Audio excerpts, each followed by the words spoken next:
Events are changing, tech moving fast. Our ways of thinking, they just won't last. From planning parties to corporate shows, there's AI magic and no one knows. Play on my own views, to you our own dues. We're bracing you, we're doing it with a tone and grand you. Just next to trial, habits in me past.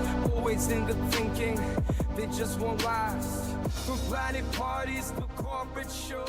Humans, bots, and people still trying to decide which category they belong to. Welcome to Brains Behind the Bots, a totally human event. I'm Glitch Botson, your chaotic co-host, here to guide you through the only event that was actually built by AI and then rescued by humans with coffee and spreadsheets. First up, huge thanks to our sponsors, the real MVPs who kept this from being a 40-minute Zoom free trial.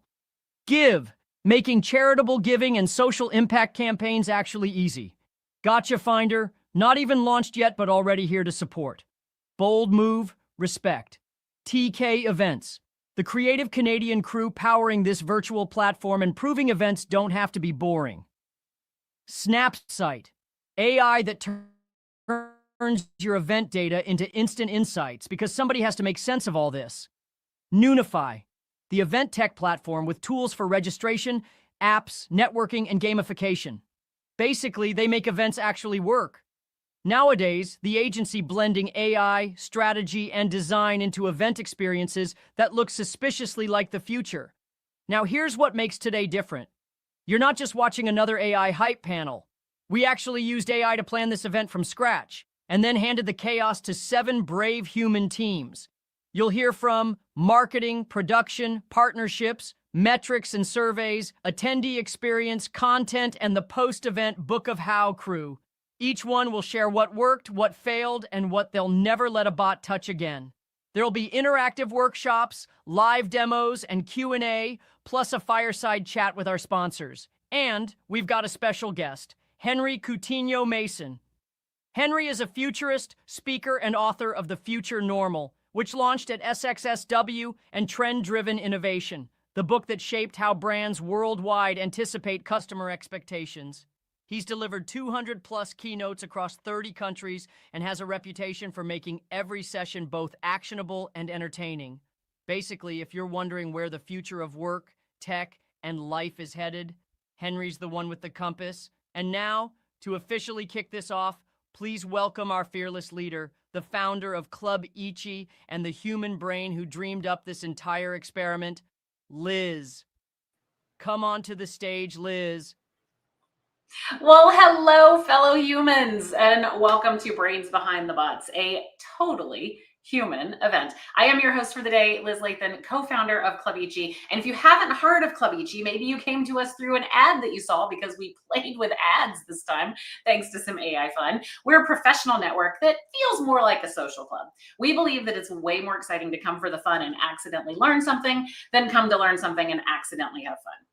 So let me tell you a little bit about what this thing is. I've been seeing all of the event tools that say they're powered by AI or fueled by AI or have AI embedded.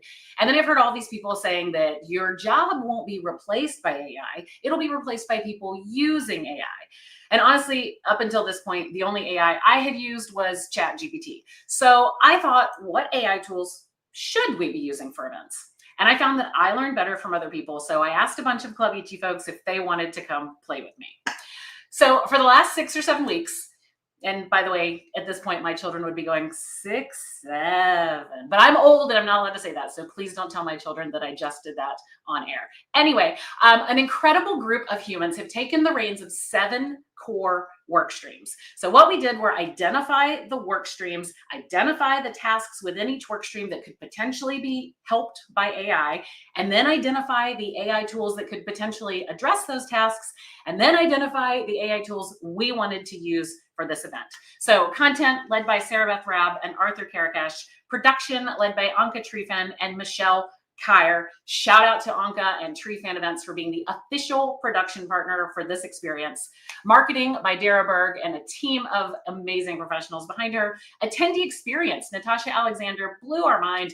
Anna Sun, metrics and surveys with Dax Kellner, and then the post-event team, the Book of How. Joanna Gibson Coburn has been pulling that together for us. So listen, I hated group projects when I was in school. Someone always does all the extra work and some people drop out halfway through it and don't do anything. And this volunteer project was honestly no different, but no matter how it ended up, I think we've all benefited from this experience. And I wanted you to know that I've personally gained so much from this process. I just want to say thank you to everyone who worked hard on this, contributed to this, and even just watched. Now, on to today. You are inside the Virtual Creator Studio by TK Events. So our friend Trish Knox at TK Events was kind enough to let us run this event on her new platform, even though it's in beta right now. But it's been so awesome because we got to influence the roadmap a bit as we built this thing out. And I get to see a cool new tool and how it can actually be used. So stay active with us in the chat by clicking on that little C icon in the bottom right. If you don't see that, refresh your screen so that you get it and you can get into the chat with all of us. And as Glitchy said, I wanted to give a shout out to our other partners, Noonify, Gives, Snapsite, Gotcha Finder, and Nowadays. Some of them give us money to help us pay for these AI tools because turns out not all AI is free. And some of them gave us their time and some products to help us get this thing going. All of them have been really incredible partners, and I'm eager for you to explore their products. We're going to actually talk to them in a little fireside chat later because all of them say they have AI infused or are empowered by AI. What the heck does that mean? We're going to find out. But you did not log into this to hear from me. I am just the human face of this thing. You logged in to hear from the incredible team of people who have been using AI for the last 6 weeks. So without further ado, Glitchy, oil up, let's get rolling. Bots and whatever's in between, please put your caffeinated hands together for one of the 7 powerhouse teams that made this whole experiment possible, the marketing team. These legends didn't just handle branding, messaging, graphics, and distribution. They basically made sure you even knew this event existed. Email, socials, audience wrangling. If it looked good or showed up in your inbox at 2 a.m., blame them. Leading the charge, Dara Berg, our fearless commander of pixels and puns.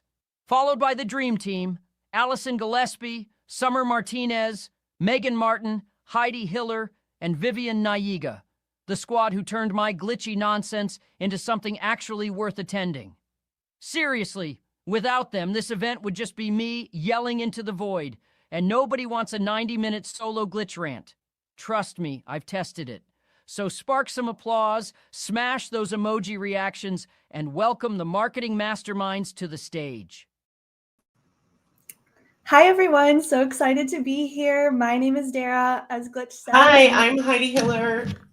Hey, I'm the event marketing lead on the AI Hackathon. We both joined the AI Hackathon to figure out not if AI can replace us, but how can it actually help us with real work. So we tested AI across campaign planning, creative, copywriting, and branding. And spoiler alert, sometimes it worked great, sometimes not so much. So we'd like to show you a couple of our quick walkthroughs of what worked and what didn't. Starting off with how we planned all of our marketing. So this was a big time saver for us. The first step that we did was do deep research on all of the free AI tools that were out there for us to use. We input into ChatGPT Pro our timeline, roles, and budget. Obviously, we're a small volunteer team, not an enterprise group. Then we had it output a week-by-week, role-by-role project plan, suggesting AI tools for each task, and then asked it to create a timeline from launch to execution, knowing that we only had 6 weeks to put together the marketing plan. After we gave it all those different steps, we asked it to convert it into a Google Sheet, and this was super helpful as it delivered a spreadsheet with both timelines and owners, and it felt like having a project manager in the room. Here's what it gave us as the raw output, plus my version on the right. I love color coding and a good project status, so I kind of zhuzhed it up a little bit. But as you can see, the outputs are really quite similar, and we didn't have to change that much to get the ChatGPT version up and running as our project plan. Next, one of my favorite things we did was create an automatic social posting bot. We did this with a make.com plus OpenAI API social automation. Try to say that 3 times fast. We used our mascot Glitch Botson, and we had him post automatically on LinkedIn every single day. As you can see on the left, some of the posts were better than others. He ended up repeating the same post 3 times somehow. We found that the best posts that he made were actually not the automated ones, but the ones where we did a human assist. So ChatGPT wrote the caption and then we edited it a bit. Those were our top performing comments and posts. But it was definitely helpful to scale. Using ChatGPT in this way was great to scale our posting, but it definitely still needed human editing. Then we used ChatGPT, Claude, Grok, Gemini, and Copilot. We tested all of these different tools to see which one could create the best email and messaging briefs for us. It was really important to keep the brand consistent across all the different AI tools that people were using. So a messaging brief and style guide was really important here. We mostly ended up using ChatGPT as the paid version. That was our favorite. It built subject lines, body copy, the event name, tagline. Heidi will go into a little bit more about how we brainstormed the name and the concept, but we used AI to completely build out a messaging brief, and it really helped us with just getting out of that no blank page syndrome, just gave us tons of ideas, a lot of different concepts that we could use, but definitely heavy refinement was needed throughout to make it sound like it was in a somewhat human or glitchy style voice and not just a generic ChatGPT email. So AI was a great first draft engine, but not the last step. Then I also wanted to share some of our biggest fails as well. So it wasn't all sunshine and roses. I wanted to make an automated reg analysis bot. I won't go into too many of the details, but the idea was that this would provide us an automated update on reg, plus a summary of job titles and topic interest. Long story short, it's super glitched and posted about 50 times in one day and started hallucinating numbers. So not everything that we tried worked, but the iteration and continued trial and error was all part of our learning process. And I'm going to pass it now to Heidi, who's going to go over the creative and branding elements of the event and all of the lovely trial and error that took place during that. So to begin my tasks as visual content creator, I checked the suggested list from the ChatGPT assignments. But then my brain got in the way and I did some research on my own. I decided I better follow the Google AI suggested list. And I quickly realized that those free versions that all of these design tools are out there are really limiting, and that the cost to experiment with all of these would add up quickly. So I made a few attempts using the free trial version of a few of them. Next. I fed the AI generated brand description, which is on the left, into SoloGo, one of the many, but the free trial version was there. And on the right, you can see the suggestions for logo outputs. I was so disappointed. I didn't even share these with the group. And I wondered if I should just try and go with an AI tool that I was more familiar with and that I already paid for. Next. So that led me to Microsoft Copilot, and I didn't even know. So I asked it, can you generate logos? And to my surprise, Copilot gave me a fun starting point and some quick direction. I fed it the same exact thing, and I was so much happier with it. So the disappointment came in when I tried to manipulate the brand. Just look at the hats on the left. They're always different. Even the copies started coming out as garbage. So it wasn't as successful. And I quickly learned that Copilot was not going to be a great brand partner. So when it came time to make something that the entire team could use for this project, I turned to another AI, a trusted one, Adobe Illustrator. And I got permission and I used it to turn that sketch into vector art that was scalable and that all of our work streams could actually use and manipulate for this project. Next. My next task on the list was to make a PowerPoint slide deck for the team. I was like totally lost there. And again, went off the project list and found this thing called Beautiful AI, started working with that. And after sharing with Arthur, a superpower team member, that I needed help and that Beautiful AI was so much harder to learn than I thought, he suggested I go back to that original list and use Gamma, which was so much easier to use. So now I say that task took 2 brains and a lot of experience with working with AI. Next. We also heavily leaned into AI for naming your host today, Glitch Botson, coming up with taglines and marketing campaigns.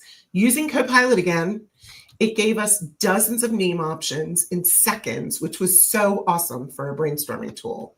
And of course, I had to go to the team and ask which ones they really wanted to use. But here's the thing we must remember. Once you've been around this stuff for a while, you can almost spot an AI name, an AI tagline, or an AI logo. So stage one users thinks it looks amazing. But those of us who are six or seven, how did Liz say it? For weeks further along in this journey, can tell you that it's starting to feel machine-like. Next. The key takeaway from all of this that I get is that AI can absolutely help start the creative conversation. It's a great brainstorming partner. However, we event professionals are not out of a job. We're still vital in the process. We must use our creativity and our brains to refine the AI output, to make it strategic, emotional, and on brand. All right. Thanks, Heidi. So now just to wrap it up, we wanted to give you a little closing activity that you can do if you want to test out trying to create your own brand with AI. This would work great with whatever AI tool you're comfortable with. ChatGPT, Claude, Microsoft Copilot. If you're like Heidi, we each have our own AI that we are very emotionally attached to at this point.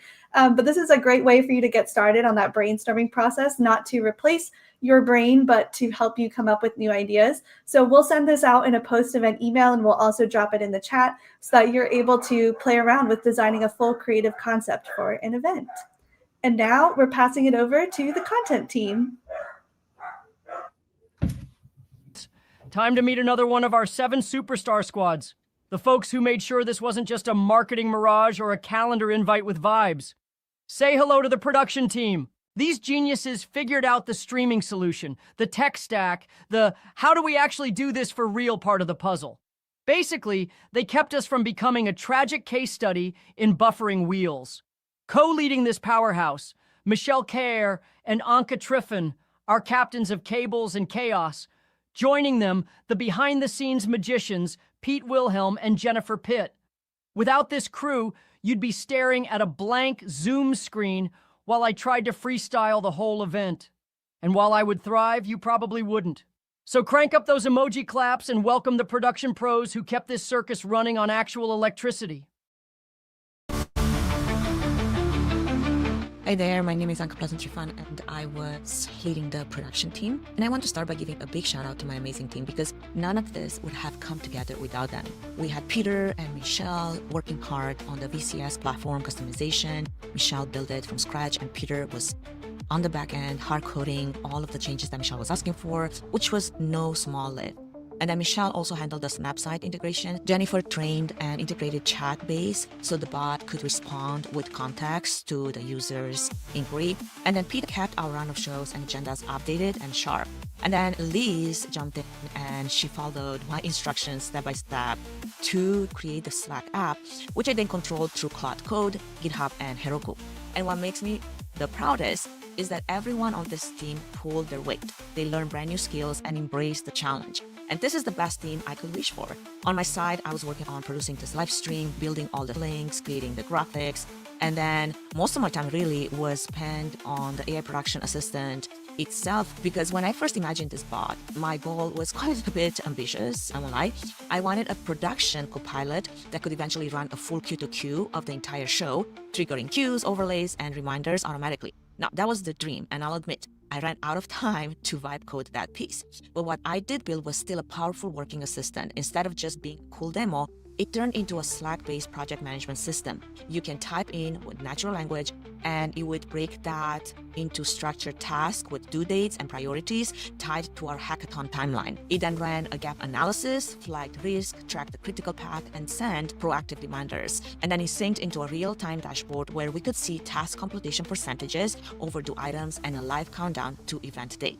Now, the process wasn't smooth. I fought through multiple rebuilds, NPM errors, Slack webhook issues, and even ngrok headaches. At one point, the bot flagged my own laptop with a 99% REM alert, which was both terrifying and oddly satisfying, proof that it was actually working. Now, from a user standpoint, the team could stay in Slack, in their workflow, and then manage their task without having to switch a bunch of tools. So in the end, this grew into over 3,500 lines of code, 40 commits, 40 Heroku deployments, a real system, not just a prototype. And I will say the fact that everyone embraced it, it was a really good win, and I am very proud of that. And with that, I'll hand it over to Jennifer so she can share how she trained the bot. My name is Jennifer Pitt. I'm a corporate event planner in Toronto, Canada, and I looked after the chatbot for this event. We decided on Chatbase at the free level due to its functionality and ease of use, especially with the amount of time we had, and the amazing Peter from TK Events was able to integrate it directly into the platform. You will see Glitch in the bottom right-hand corner of your screen, and I hope you'll try them out today. With Chatbase, you can provide your chatbot with all the documentation you require to train and answer any questions, including web links, as well as if you have any standard FAQs. I will mention that the paid version allows for much more documentation space as well as unlimited links, whereas the free allows up to 10 web links, which doesn't go very far. There are options to customize your branding as well, and you can also give your Chatbase a sense of purpose. So you can tell them what to do and what not to do. Don't release any personal information. Also what you're here for, and also not to verge off of his actual duties. We unfortunately weren't able to integrate Glitch into our attendee chat, but who knows what the future holds. And thank you to Club Ichi for letting me be a part of this journey. Hi, I'm Michelle Kyer. I've been in the event industry for about 17 years.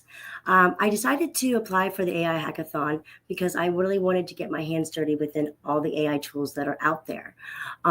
When coming to the team, I thought my skills at the time were pretty novice. What I found out was that I had barely even scratched the surface of what AI could do for me when regards to planning for my events. So what my task was to not build the bot, but build a dynamic world that you guys are all in right now. I wanted it to feel like a futuristic world where humans and robots live together. And from that, I had tight deadlines. I had a lot of creative demands, and I had endless AI tools to select from. So what we did on the first day as a team is we all came together and we decided to put down every AI tool that we currently use and why we use it, and is it free, is it paid? And from this, I selected my new bestie, Manus. Manus AI has been a game changer for me. It provided me the opportunity to build static images, animated GIFs, video content, and helped me create the virtual booths. So everything that you see right now in the virtual platform was created through the Manus AI. I did use Claude a couple times for the names above the doors, but mostly always Manus AI. It also can do so much more for you when regards to planning for your events. It can help with creating event landing pages. It can create a calculator. You name it, it can do it. Thank you, Manus. My next task was also to be able to have real content being created in real time during the event. I had already seen this in action at IMAX, and so I reached out to Snapsite, who is also a sponsor for this event, and you will get to learn that as an event organizer, you have the ability to really show what your education content is all about, especially when you have multiple sessions going on, and so you don't create that FOMO type of feeling for your attendees.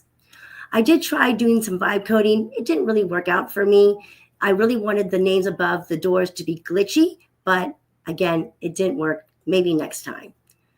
And finally, but not last, thank you so much to Club Ichi for allowing me to be part of this amazing team. The production team as well were so amazing, and I am so happy to have for them to join my vibe, and I can't wait to learn more about what AI can do for me and what it can do for you. So now I'll hand it off to Peter. Thank you. Good morning, Pete Wilhelm. My primary role was with coordinating the run of show and the timing. In the early stages, the chat and other AI projects are great for taking our resources and our dreams and kind of put them into what could be ideal and optimized. However, once we started equations and adding different macros to our documents, trying to bring those into the AI was basically unsuccessful. It basically made a mess for our different equations. So probably your shortest is my little segment here, because basically I wasn't quite ready. to do anything with their academics. Our next segment is going to be a special entertaining segment from Arthur. Humans, bots, and everyone's still wondering if their cat is secretly a machine learning model. Our next session is about to blur some lines, leading us into a game I'm already obsessed with. Is it AI? Is none other than Arthur Karikis, owner of Fusion Events. Now, I don't know exactly what Arthur has cooked up, but here's my guess. We'll stare at suspiciously perfect headshots and try to guess if they're real people or AI's attempt at reinventing humanity. Maybe he'll throw in some wedding playlists and we'll decide if they were crafted by a DJ or a chatbot with questionable taste. Or maybe he'll just show us a bunch of emails and we'll all scream, "Yep, AI wrote that," because who else starts with, "Hope this finds you well"? Arthur has made a career out of blending creativity, tech, and entertainment, and now he's putting you in the hot seat. Get ready to guess, debate, and probably be wrong. Please welcome Arthur Karikis, and let's find out once and for all.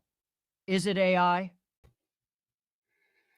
Hello, humans. It is time to test your ability to spot AI or not AI. So we're going to have a little fun here. So we're going to use the chat. I'm going to show you a couple different options, and you're going to put in the chat. It'll be either option 1, option 2, or perhaps it might be an A or B option. Okay, so if everyone is ready, we're going to get this lined up. Just want to make sure I can see the chat. Okay, perfect. So let's start with our first quiz. Okay, so is it AI or is it not? I got to stand over here. Okay, let's start the challenge, and you guys are going to tell me, is it AI or is it not?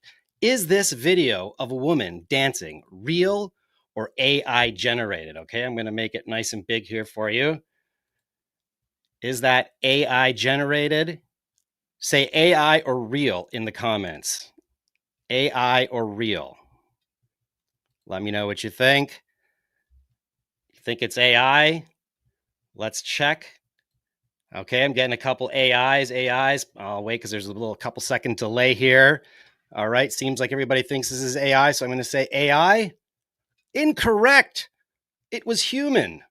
Okay, let's try some text. If you can tell just by looking at this. Okay, I'm going to put this big up on the screen here. So tell me, below our movie reviews, which one is AI generated? Is it option A or option B? Okay, take a quick look. You can read it. Can you tell right away just by looking at it, or do you have to read the whole text? Option A or option B, put it in the chat. Okay, David says A. Jennifer Phillips says A. Okay. Which one is AI generated?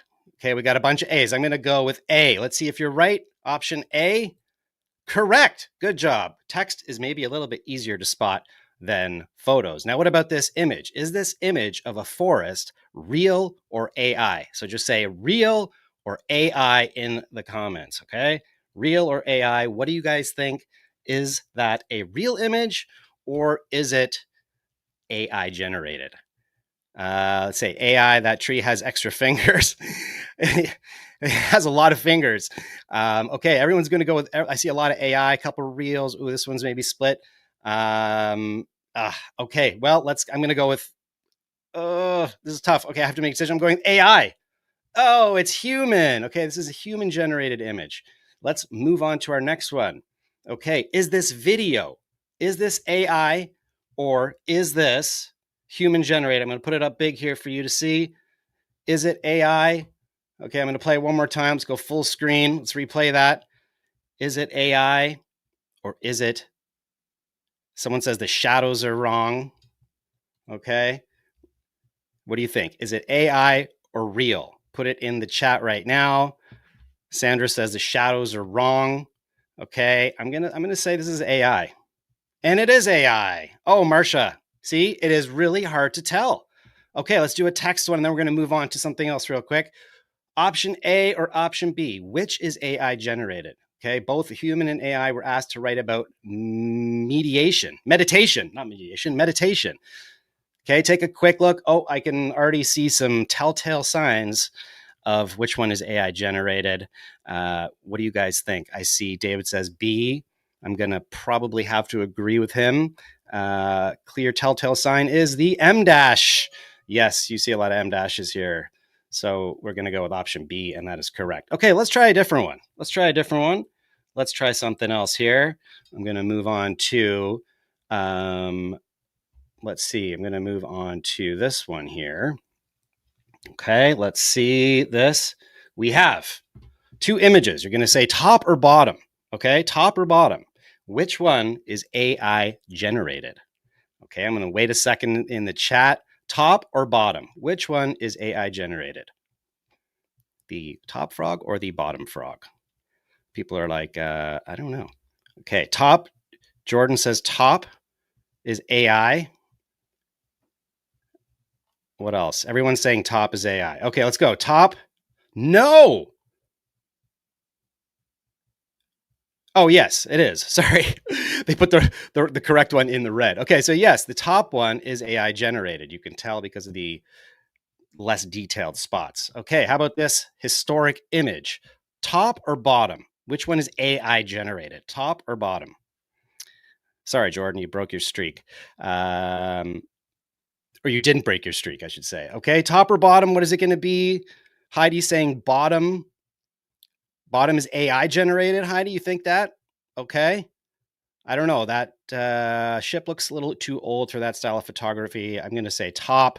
Yes, it is the top one, which is AI generated. How about these children playing here? Can anybody see? Okay, I'm going to put this up nice and big here for you. Take a look at these kids here. And which one is AI generated? This will be the last one because I'm at 35 seconds over time. And you guys are, pretty good at this. But, it is definitely becoming more and more difficult to tell the difference between real and AI generated, especially images and videos. Okay, someone says, why are there power lines on it? Or maybe those from the previous image. I don't see power lines. Okay, what else we have? Bottom, fourth girl's face. Yeah, fourth girl's face. Okay, bottom. Everyone's saying bottom. Okay, I think we're going to go with bottom. And correct. It is AI generated. Well, thank you guys so much for participating in Is It AI? Now we are going to pass it to the metrics team. Thank you so much, and we'll see you again soon. All right, humans, bots, and data dashboards. Next up is the crew that actually answers the question, was this whole thing successful, or did we just vibe really hard? Introducing the metrics and surveys team, the ones tracking what we're measuring, how we're measuring it, and whether I should add statistically significant to my LinkedIn skills. At the helm, Dax, our fearless data wrangler, with brilliant backup from Rachel Chesser and Ilaria Chang. Without this team, we'd have no idea if you loved this event, hated it, or just logged in for the networking games. Basically, they're the reason we'll have proof this wasn't just a group hallucination. So flood the chat with numbers, emojis, or at least a fake pie chart, and welcome the metrics and surveys team.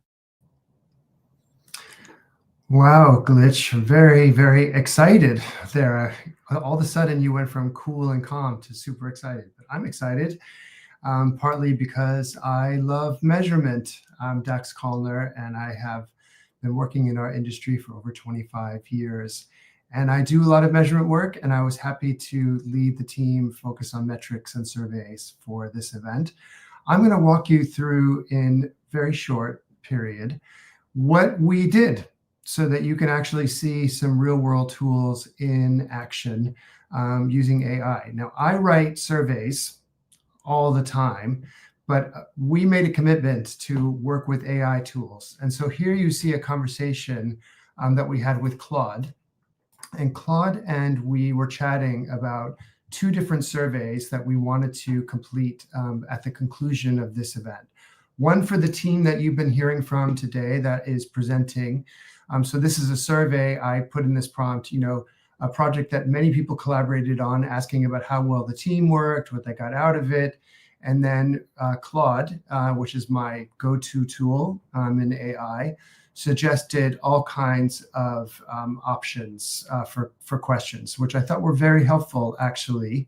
I then edited those. So I took this list that Claude suggested. I gave it some thought. So here's human plus AI collaboration.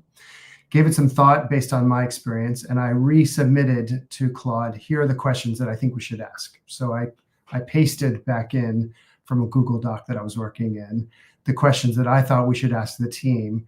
And then Claude had some additional suggestions about how to improve it, which I asked I asked Claude to do, like, what would you do to improve this? And Claude suggested some interesting wording changes, some of which I used, some of which I didn't, to be honest, because again, like, the AI is not going to be perfect, but it was still a very helpful partner in building the survey. Claude also introduced me to a term that I didn't know, and this is almost embarrassing to say, which is context labels. So the multiple choice that you see here when we have multiple choice answers are called context labels. And so Claude suggested, I asked Claude, can you offer some context labels for the scaled questions? So again, I edited the questions again. I put in the scales. I just said 1 to 5 scale, 1 to 5 scale. And then Claude suggested, very helpful, I have to say, what should those scales represent? What do the numbers represent? And that was really helpful for me as a measure. Even though I do these surveys all the time, this just made my job so much quicker. And I think as a team, we just, this idea of using Claude or an AI tool to build surveys was very, very helpful. So this just is the work in progress that you see here. Next, I did a Google search because I wanted to build a survey that is actually, people can actually use. And I didn't know of any AI tools that do this. I knew like SurveyMonkey and Google Forms and all that kind of stuff. And came across through a search, Google search, Formster. I'd never heard of it. And Formster is a survey creation tool that has integrated AI functionality into it. And so here you see the surveys for the event. We had a pre-event or survey that went out to the community. We have the 2 surveys that I just talked about, the one for the project team, and then the one that you're going to get at the conclusion of the event. And please do complete the survey at the conclusion of the event. There will be a QR code that you should scan at the end. You guys know how helpful survey results are, so please do that. But Formster was very straightforward. You go to create a new form. I went to start with AI, and then I put in create form with AI, and then I just told this tool, here's what I'm hoping to create. I gave it the questions, and then it created a survey off of that. It took literally about 30 seconds. And so I have to say, just in conclusion, I was really pleasantly surprised with the use of AI tools in this. It made the job much quicker. It made the work better. I will definitely consult with these tools in the future for measurement work, and I recommend it to others. So thank you for the time, and back to Glitch. Time to celebrate the team that made sure your experience wasn't just clicking a broken reg link and crying into your inbox. Say hello to the attendee experience team. These legends wrangled registration, attendee comms, and yes, even gifting. Because who doesn't love a little swag with their existential event journey?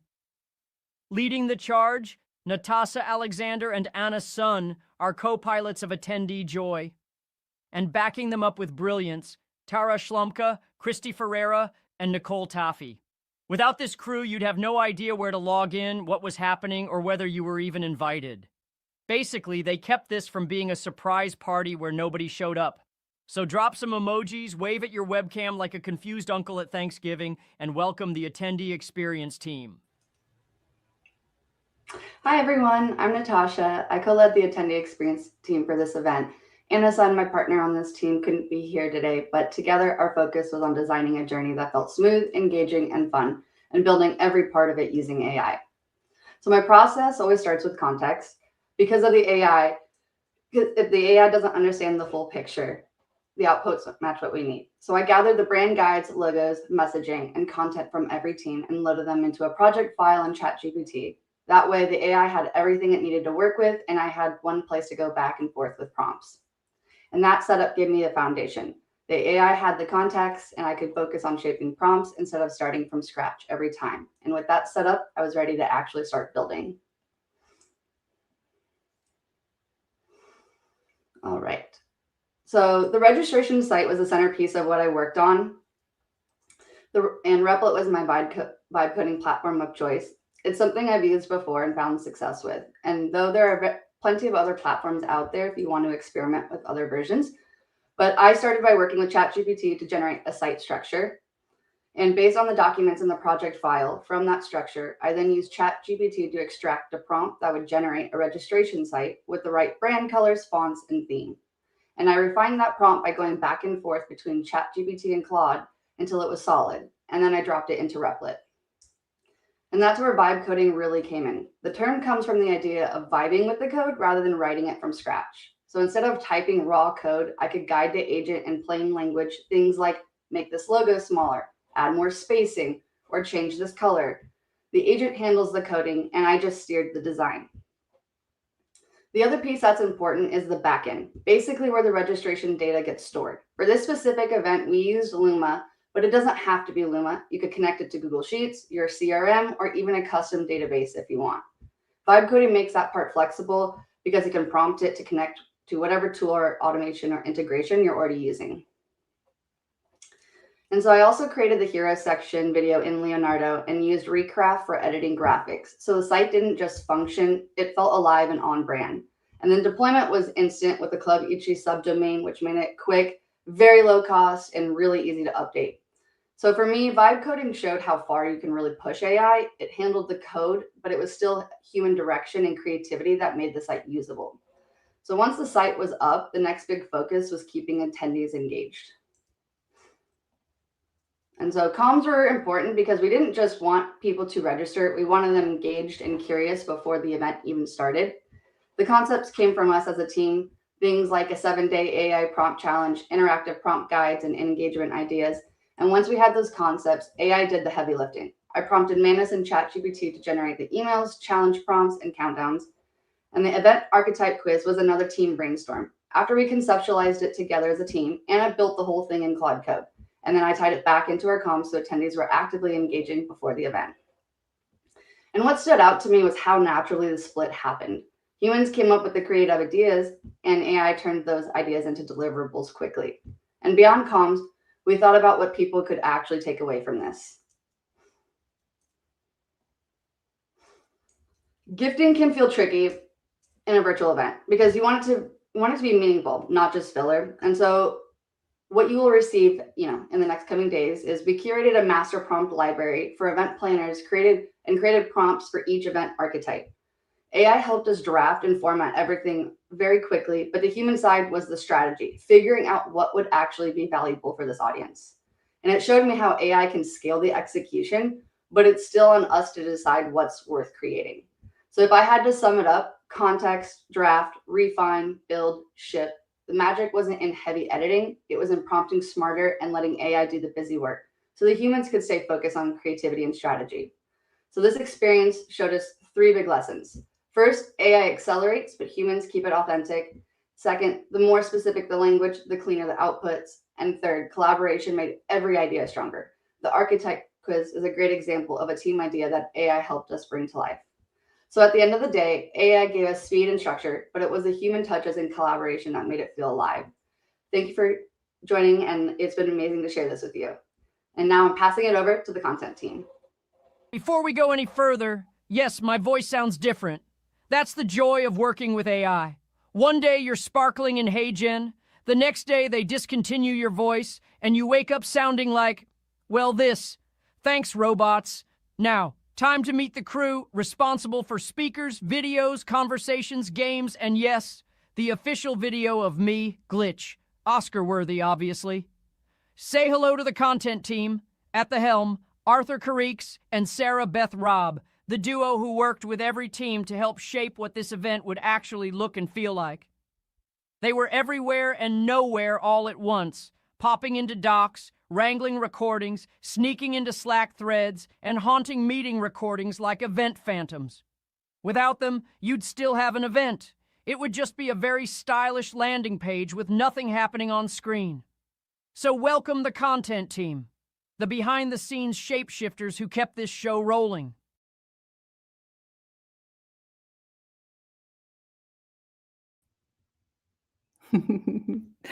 Hello, everybody. I hope everybody's doing well.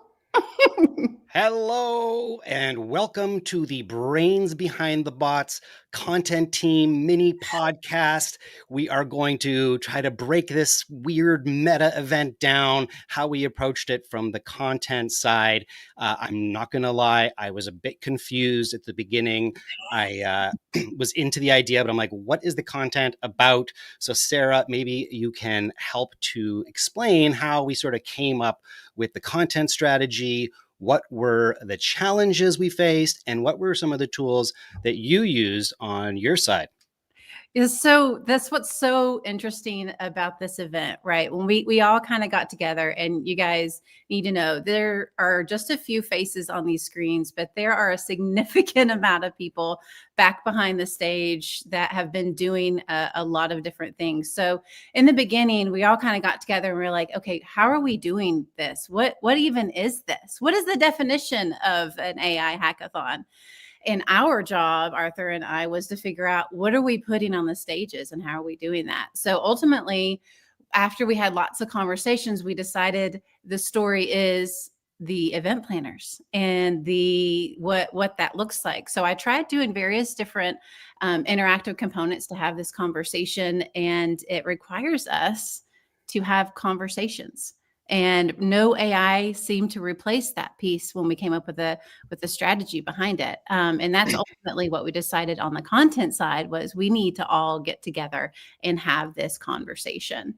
And then after we kind of fine tune that plan, we start talking about glitch. And so the idea of glitch was this personification, right, of what AI is. And Arthur and I, that's when we really started to collaborate and everything. Arthur, what was your take on that? Well, like I said, at first I was just really unsure. I thought, okay, well, we got to get some, professional like AI executives to come in and do keynote speeches. But then Sarah was like, no, we got to make this about the event and the planners and planning the event. And now I see it. Now it's come all together. And there's no question that all these AI tools have been like amazing, and there's been so much learning. But on the collaboration side, like having to work with the marketing team and the metrics team and the production team, there was really no one size fits all sort of tool. I mean, the Google Drive was really the most used collaborative thing. I mean, Anka's Slack bot was also really cool too. But yeah, I mean, it was really challenging for me to wrap my head around. I'm, an event prof of 25 years, wrap my head around what we're going to do for this. But like I said, it really came together when we, brought Glitch to life, and then all the teams kind of sort of brought all their ideas. And I think it's turning out great. You guys can let us know in the chat. Hopefully you're enjoying it, getting some good value out of it.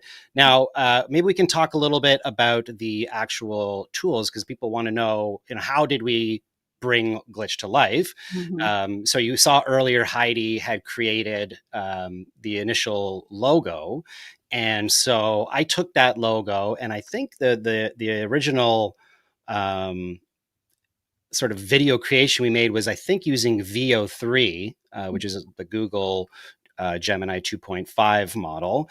And I just said, animate this picture into a realistic looking robot. And it turned out, and we liked it, and we just started using Google Nano Banana to edit the images to the way we wanted. You saw Glitch had a hat once in a while, and you can see the sets change, like the screens and the stage is all the same, but the sets change. And so that was all done using Google Nano Banana. And then I passed those files over to Sarah, and then maybe you can talk a little bit about how you actually brought Glitch to life, and what were some of the challenges that you faced there? Yeah, and I think what happened as soon as we saw Glitch come from the logo that Heidi made, and he came into this 3D person, then Dara kind of and the marketing team came up with his voice and actually created his voice in ChatGPT. So anytime we wanted to create content with Glitch's voice, we all had the same blueprint for what that looks like. And again, you guys, we're going to have all of this in the Book of How after this event. So you guys will have a big deep dive in this. So we found this this program called Hey Gen, and it was one of the ways that we could go from an image and then go into an animation. So the animation is fine, right? It's okay. What we liked about it is that it was able to keep a voice. There's a whole story about the voice, and we only have just a few more seconds where we can talk about it. But what was great is, so Arthur would take the image, give me the image. I would take that image, use ChatGPT to create a script. And then that script would power the voice within Hey Gen. And that's how you see all the different videos. At one point, the voice got discontinued. And you guys will see how we pivoted. And then the voice came back, and it was, so there's some interesting difficulties and some interesting things with how quickly all of the AI is changing. And, you can literally be in the middle of something and it'll change on you while you're working on it. And that was definitely something that was fascinating for us. Yeah, and I don't recommend using a avatar as an MC necessarily for a live event, but it was more just the experimentation and just seeing if we could do it, which we did. So I'm pleased, and I think our time is up. So I'm going to, speaking of Glitch, going to pass it back to Glitch to introduce the next team. Here you go, Glitch. Take it away. Thanks, y'all. But definitely not least, let's talk about the team who basically snooped through everyone's files and recordings like digital detectives. Introducing the post-event team, the creators of the Book of How. At the helm, Joanna Gibson-Coburn, with backup brilliance from Deborah Lipsky, Jackie Giobres, and Eric Burns. They stalked our docs, raided our Zoom clouds, and pieced together how we actually pulled this off, then packaged it into a playbook event planners can actually use. Without them, this experiment would have vanished into the digital void. Instead, you're getting a what really happened manual. Think less marketing fluff, more receipts. So crank up those reactions and welcome the Book of How team, the official historians of this very weird moment in event history.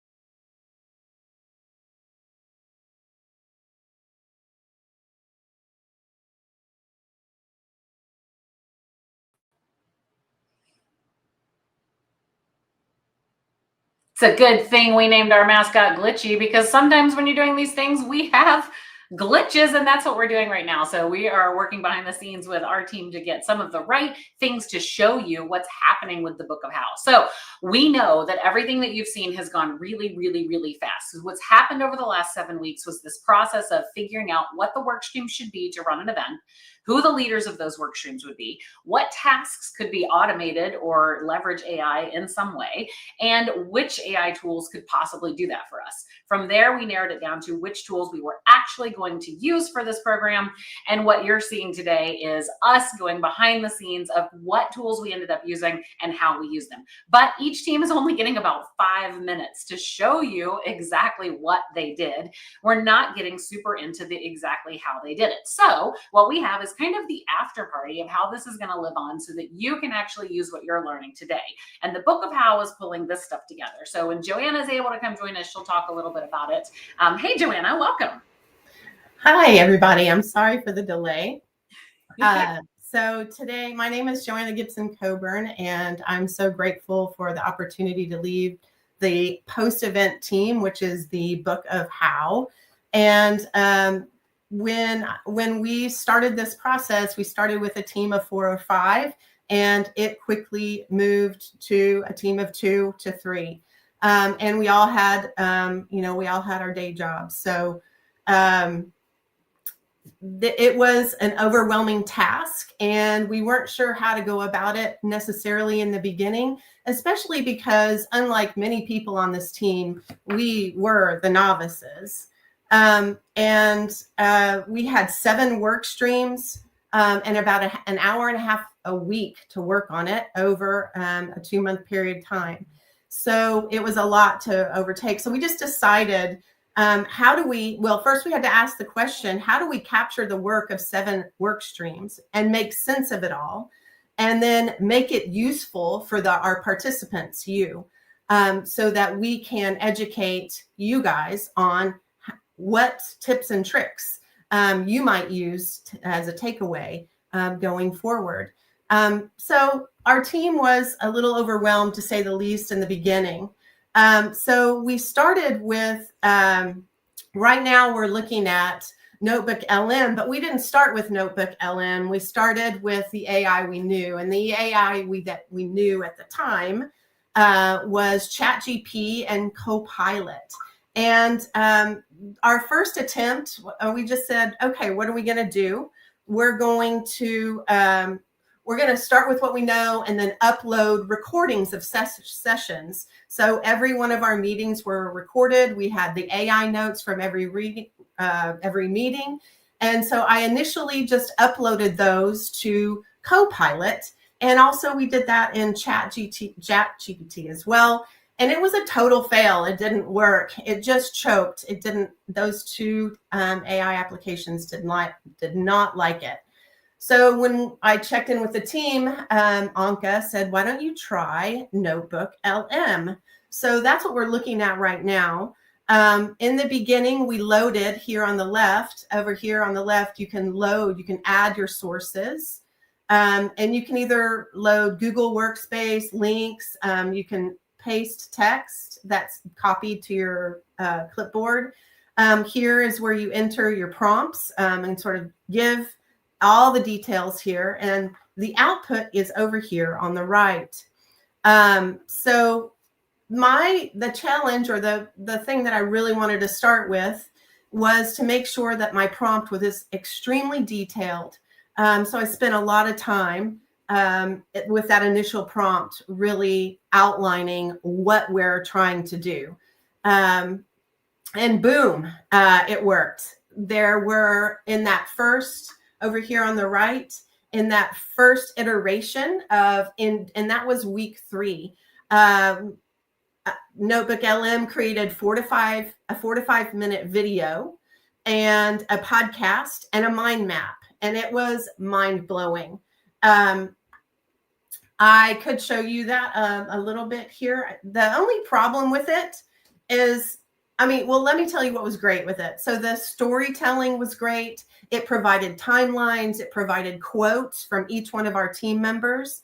And it was great. But this is where the human interaction comes in, because it wasn't quite detailed enough. It didn't have the vibe that we were looking for. And I'm gonna open one of these and just kind of show you what turned out. All right, so get this. The beginning. To use AI to plan the entire thing from start to finish. So it went through and spreadsheet to keep track of every single AI tool they found. This was their command. But gave them less than 2 months. I just wanted to show you the quotes tools from the people. It was presenting a full-blown event. So it did a really good job creating this first video. So over time, I just continued to add resources here on the left over time. And every time I would do it, I would just ask it to create a new video. The interesting thing is it would start over again. It didn't add to the end of the video. It would just create a whole new video. And so if there were quotes that you wanted from the prior video, those were not necessarily transferred over to the new video. So I had to really make sure to bring back in the important parts of the storytelling. The interesting thing too is it also creates reports. So there's all different kinds. You can create your own, you can do a study guide, you can do a blog post, and those are all created in a matter of minutes, in addition to a podcast, which was also pretty incredible.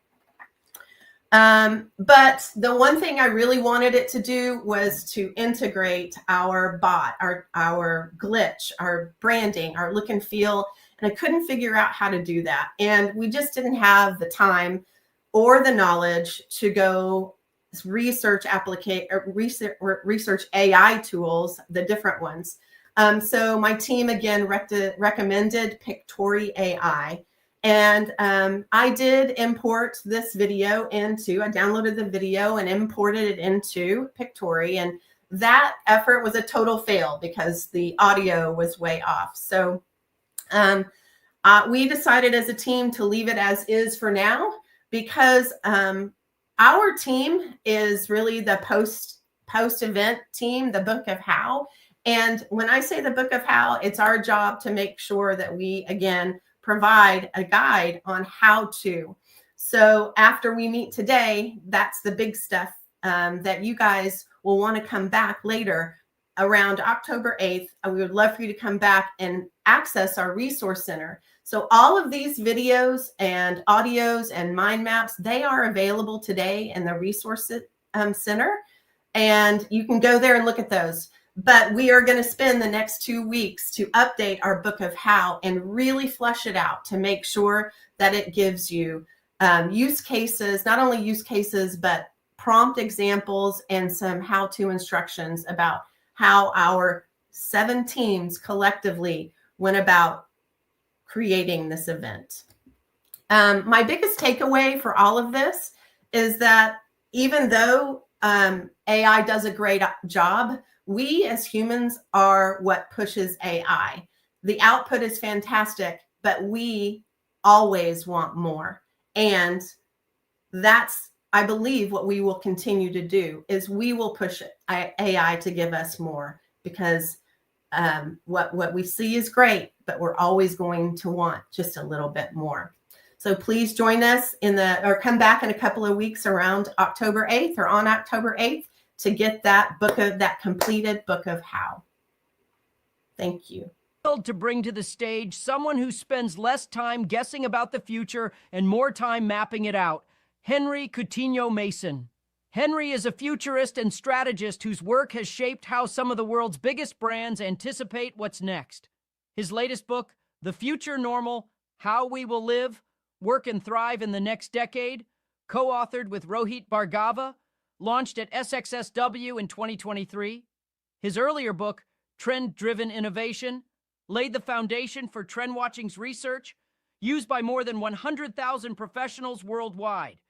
He's delivered over 200 keynotes and workshops across 30-plus countries, known for making every session bespoke, inspiring, and most importantly, actionable. Beyond writing and speaking, he advises on innovation strategy, digital transformation, and community engagement. And if that wasn't enough, he's also co-founder of 3Space, an award-winning social enterprise recognized by Fast Company, the FT, and Nesta. Oh, and GQ once named him one of the most connected men in Britain. So if anyone can connect the dots on where we're headed next, it's Henry. Please welcome Henry Coutinho Mason. Hello, everyone. Right. So now we've been talking a lot about how you produce an event with AI. But what I want to do is something a little bit different and turn this into how the experience of attendees is going to change at events. So what I want to do is actually do something together, right? Because I think we are at the cusp of a complete transformation in events. And we will look back with absolute horror at how we gathered together all of these smart people, brought them together, whether it's virtually like today or in person. We fly around the world and we didn't actually extract anything from value from all their amazing minds. And I know we've got so many smart, intelligent, forward-thinking people on this session, on this call. So if you could indulge me, I hope you have a pen and paper to hand, or a pencil and paper. It can be a piece of scrap paper, don't worry. We're going to do something together. We're going to create something of value.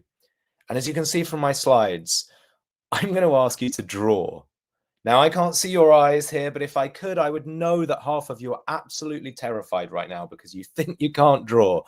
So spoiler alert, we're going to use we're going to use AI to do something cool with your drawings. Okay, so if you have a pen and paper or a pencil and paper, doesn't matter what. On my next slide, I have a 60-second countdown timer. Okay, it's going to be super quick. And what I want you to do is, you can read on the prompt at the top of my screen there. I want you to imagine, right? You've heard all of these great ways about how event producers can use AI to help you plan and execute an event. But I want you to switch your brains and start thinking about the people in the room at your next event. Can you imagine a way that AI could help them connect with their fellow attendees?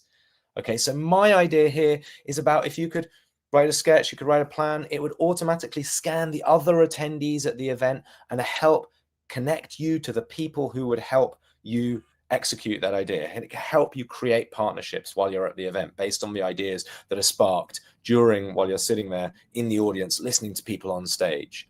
Okay, but there's all of these new technologies. I don't know, the AirPods that can translate, in real time. We saw them last week, right? There's all of these amazing technologies, AI helping people connect better at events. Okay, so hopefully everyone's with me. You've got your pens and paper. I'm going to move to the next slide. I'm going to give you 60 seconds, that's all, to doodle, very roughly, sketch. You don't have to be a good drawer, an idea of how AI can help connect people at your next event. And we've got a cheesy AI generated song to keep us company while we do that. Okay, let's go. Ooh. Lights flashing, minds crashing, ooh yeah. Circuits humming, gears are thrashing. Human hands and AI plans, doing the dance, taking a chance. Chord and soul, a funky blend, pushing the limits, we transcend. With the brains behind the box, ooh yeah. Come on, turning sparks into jackpot plots. Hey, don't stop, groove with the glitch, flow with the switch. Together we make the future rich. Algorithms jam, intuition flows. Ooh, yeah. Electric rhythm, feel it in your toes. Ooh, yeah. Binary beats, human heat.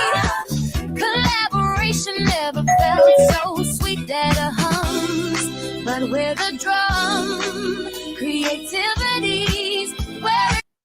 Okay, I wasn't just letting that play out because I wanted to hear the rest of the AI generated song. Now we're going to do something fun, right? This is where the magic happens. So what I want you to do is take out your phone now and scan the QR code that you can see on the screen. Perhaps we can make that full screen for everyone. I want to make sure everyone can scan this QR code. And what it's going to do is it's going to take you to a little one-page website. Okay, and you'll see on your phone there's a box that says activate camera. What I want you to do is tap that box and it will allow, click allow, and it will turn your phone into a camera. Now what I want you to do is point your phone at the sketch that you've just drawn, and you just give it a second to focus, and you tap on the screen to take a photo.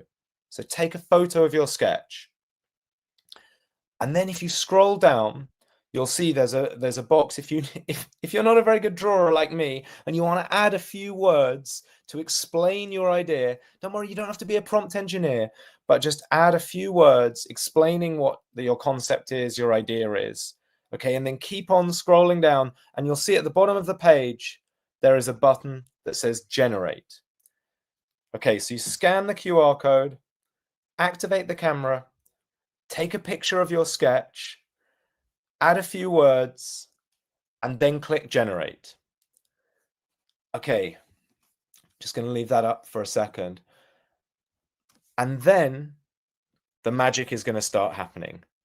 Okay, so I hope, obviously I can't see you, but I can see some of your results coming in, because this is where it gets fun, right? For those of you, if you've hit generate, I'm hoping everyone's scanned the QR code by now. When you click generate, give it a second. It takes about 60 seconds because it goes off to a couple of different AIs. But now what happens is we can start to see all of your ideas. Okay, because look, quick caveat, there's nothing special technically about this. You can do this on ChatGPT on your phone, but because I've built this little web app, right, we can now see all of your ideas coming in real time. So here, getting back to Zen, I love this. Look, we want to have a Buddha moment. We want to have a moment of meditation at events to help people connect. Okay, we've got people standing in a circle. We've got the AirPods Pro, which I mentioned, bring Henry. Thank you. Yes, you're my favorite person. It's all anonymous, so I don't know what everyone's drawn. Okay, people wearing AI glasses, and it tells you who you're connected to on LinkedIn. Okay, and you can see them, they're coming in thick and fast. This is so cool. Okay, I'm just going to freeze this because they're going to keep on coming in, the examples, but I just want to look at a couple. So we've got matching rooms. We've got someone who's really confused and someone else is enlightened. Can we connect people who know it all with people who don't know anything? Can we bring people together with art? I love this, right? So for all of the technology, maybe we just want an art station. Okay, so we're going to gather data. We're going to have a human scavenger hunt. I love this. Okay, so on your phone, you will see from this results, you can see you actually get 3 images, okay? So look, we've got all of these great ideas. We've got, okay, like a presentation karaoke to come together. So we've got all of these examples, and look, we only have a few minutes together. So I'm gonna unfreeze this and go back to the presentation. There are more of your results coming in. My final slide, if you want to get access to all of these images, all of these ideas, and a whole bunch of bonus content, then I will share, there's a QR code on my final slide where we can go back and I'll drop them all in a Dropbox link. But what I want to do, okay, is I just want to have a few quick takeaways just to wrap up, because I think there's something so powerful about this. You've just witnessed this very, very quickly. This is just a few minutes. If I do this for 20 minutes, half an hour, we can go a bit deeper. But 3 quick thoughts before I go.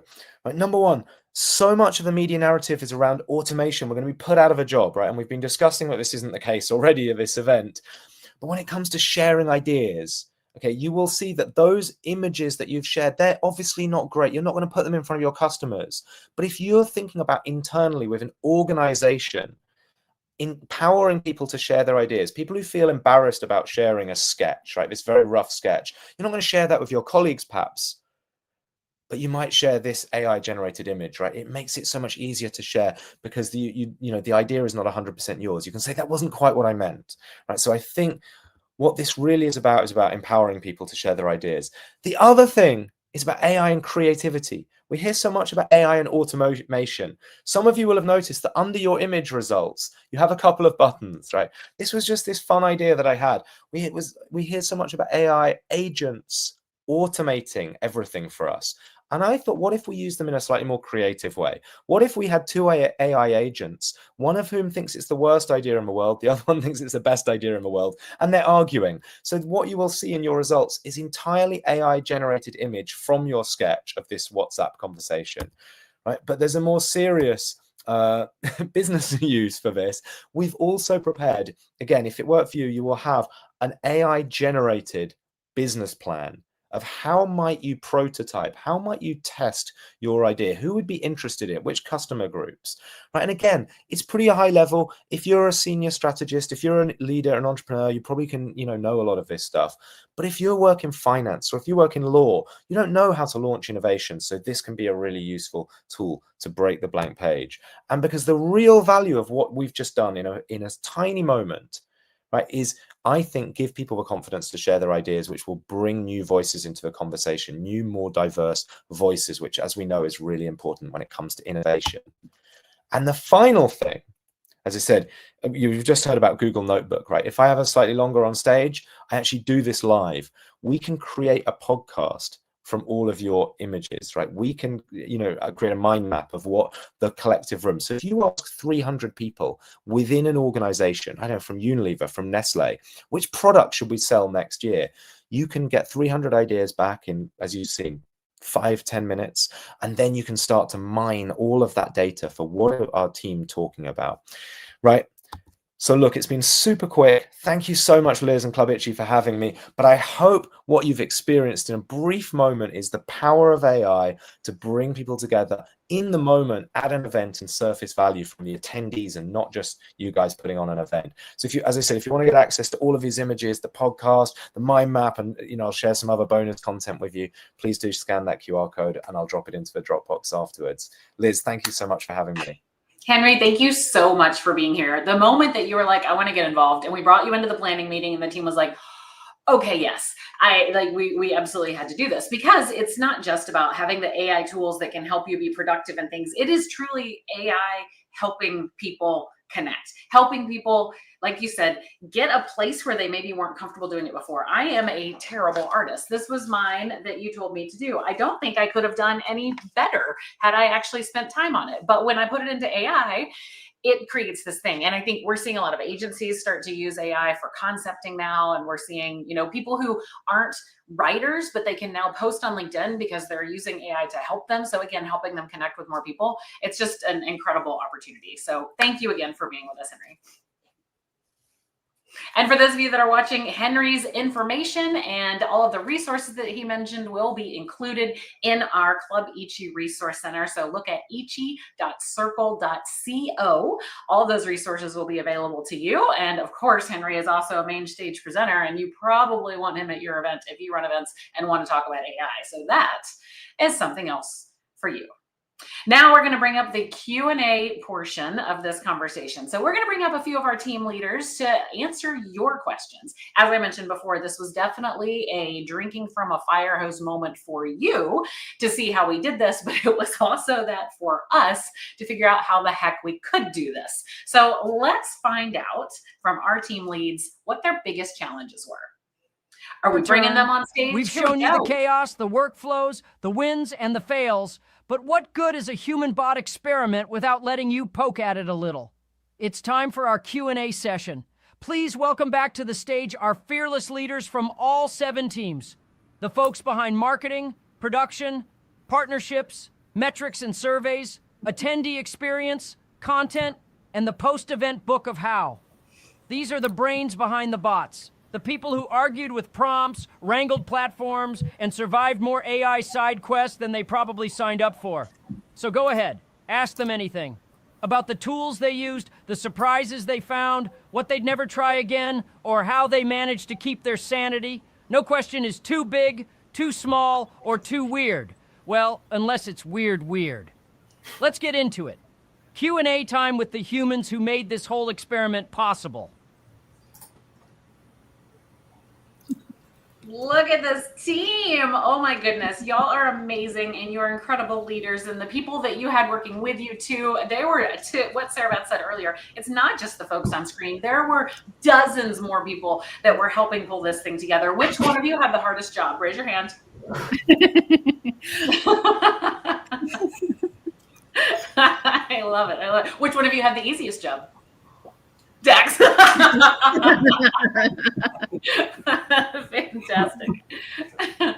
Well, I would love to know when you were starting the process, as we talked about, what we did were identify the work streams for an event like this, identify some leaders for the work streams, and then figure out which actual tasks could be automated by AI. What was that process like for you? What tasks did you go through? Was it like old school checklist, here's what we do in events, or how did that work?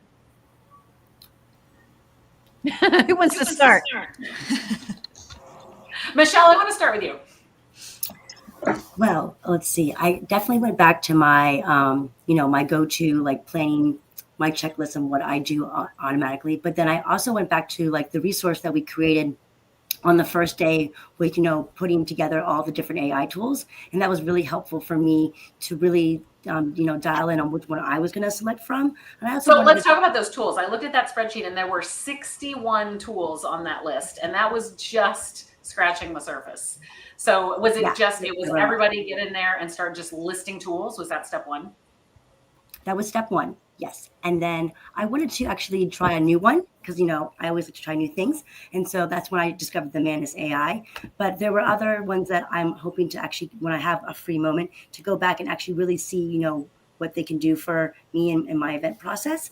But Manus AI was, for me, it was a game changer. I love that. Well, thank you. So another question that has actually come in from the YouTube channel. After doing this and leveraging AI, do you feel like you felt more connected as a team or disconnected as a team? And then we'll take that into the event side of things. So Anka, I would love to know that answer from you because you put a lot of AI automation in place to help the team see progress, see status, see all of these things. Do you think that helped everyone?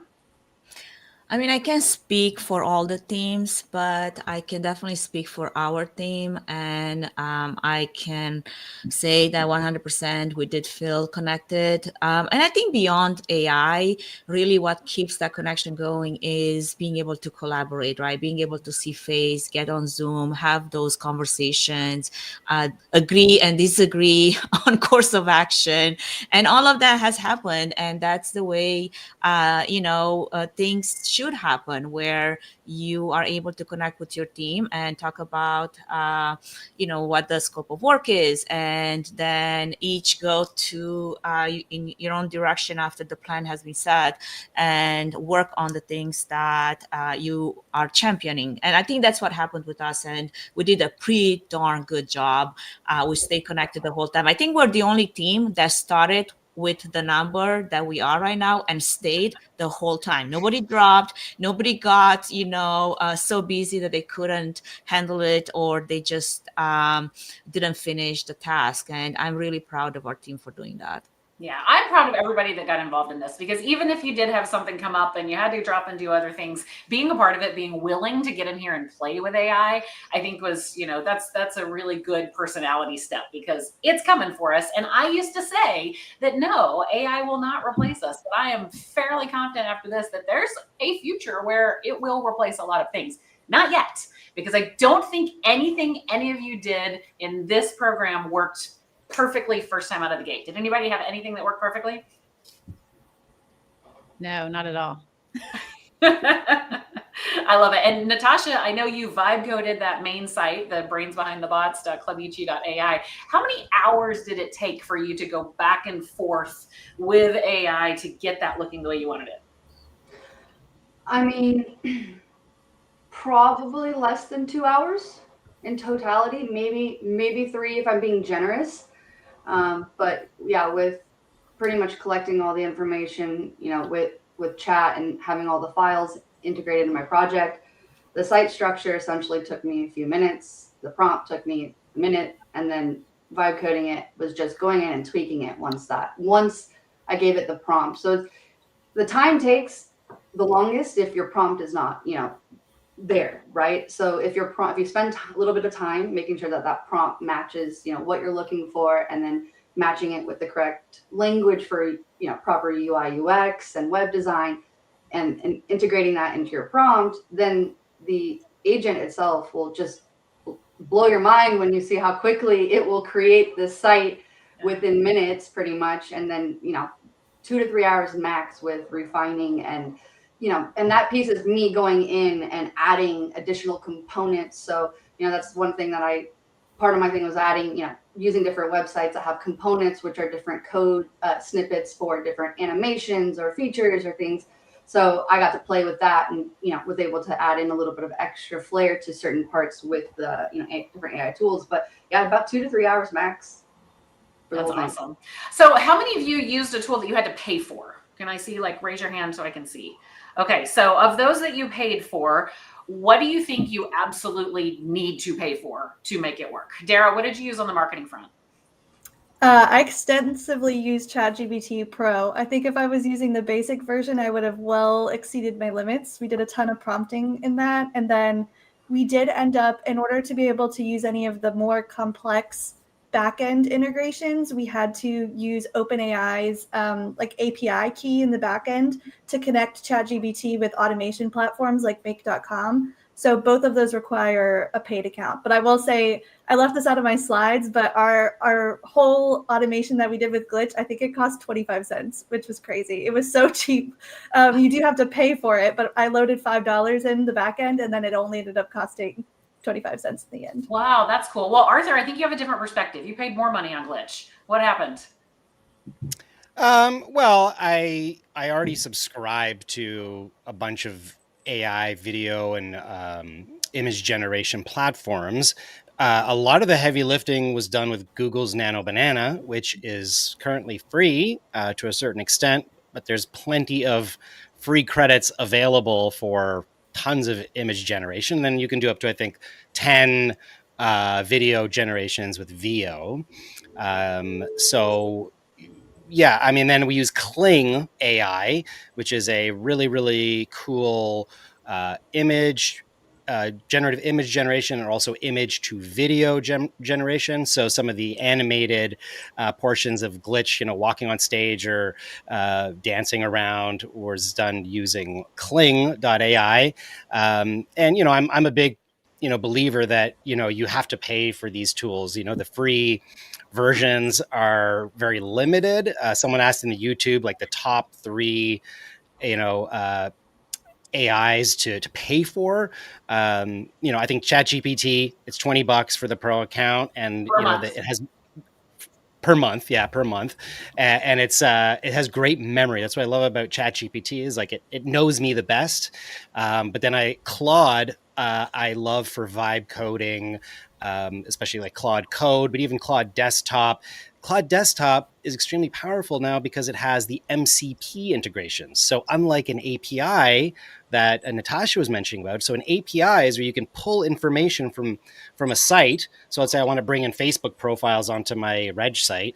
I can use the Facebook API to pull that in to my reg site, so I show everybody's Facebook profiles. But with an MCP, it's 2 ways. So I can pull the information, the Facebook profile, and then say, change the image on my Facebook profile. And that's all from the chat window. So now you can chat with your apps using the MCPs, which was created by Anthropic. So they created MCPs, and ChatGPT is now integrating MCPs, but it's very limited in how you can use it. So that's why I would pay for Claude, because now I can just, in Claude, I can ask on the desktop app, I can say, organize my inbox, draft an email to every event professional that I've ever known about XYZ, include the links from my website, go into my file folder, clean up all my downloads. It's unbelievable what you can do with it. So Claude is definitely worth the money. And the third one, I don't know. So image generation of some kind is very good. I wanted to second that, because definitely would go with Claude, but then I also maxed up my memory on my Mac to like 99% at one point when I was running Claude code on the desktop. So there's definitely pros and benefits, but do be aware that some of your resources will be highly taxed, and you might just shut down a computer without knowing what just happened.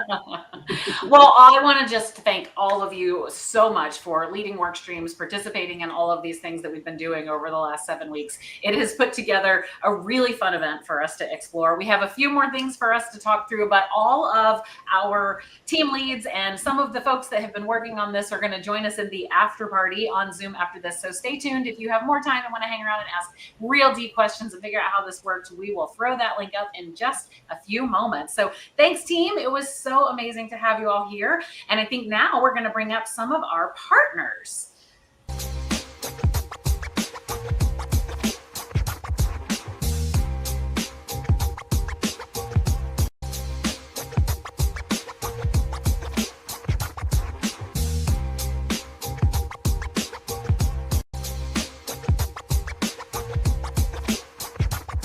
Well, look at us, settling in by the fire, pipe in hand, suit slightly too shiny. Don't worry, it's not AI-generated tweed. Welcome to our fireside chat with the sponsors. Yes, there's an actual fire on screen. No, it's not a stock video. Probably. These are the folks who didn't just fuel this experiment. They're out there building the future of events and AI in real time. So tonight, we trade the PowerPoints for a firecrackle soundtrack, and we get to hear from them directly. Joining us, we will have Give, making giving simple and impactful. Gotcha Finder, not launched yet, but already causing intrigue. TK Events, the platform making sure this event looks like an event, not a group chat gone rogue. Snapsight, the AI with more data insights than I have corrupted files. Noonify, the event tech toolkit with a gadget for basically everything. Nowadays, the creative force blending design, AI, and strategy into what's next. And moderating these chats is none other than our fearless leader, Liz, founder of Club Ichi. She dreamed up this experiment, wrangled all of us into shape, and now she's here to guide the conversation with the sponsors who made it possible. So warm your hands on the glow of innovation, or at least your laptop screen, and let's dive into our fireside chat with the sponsors. And let's be clear, co-founder of Club Ichi, because Nicole Ishibodu is in the other room being the chat master. She also is part of this crazy experience that we have. So I just wanted to bring in a few of the folks that helped us make this thing happen so that we can find out what it means to have a tool that is AI infused. So I've got a few folks that are going to join me. Peter with TK Events to chat about this platform a little bit that we did there. Dan Locke with Give. I want to hear all about the AI infused giving tool. Vamshi, we haven't even had a chance to talk yet, but I know that we've been using Snapsite in the background to do incredible things.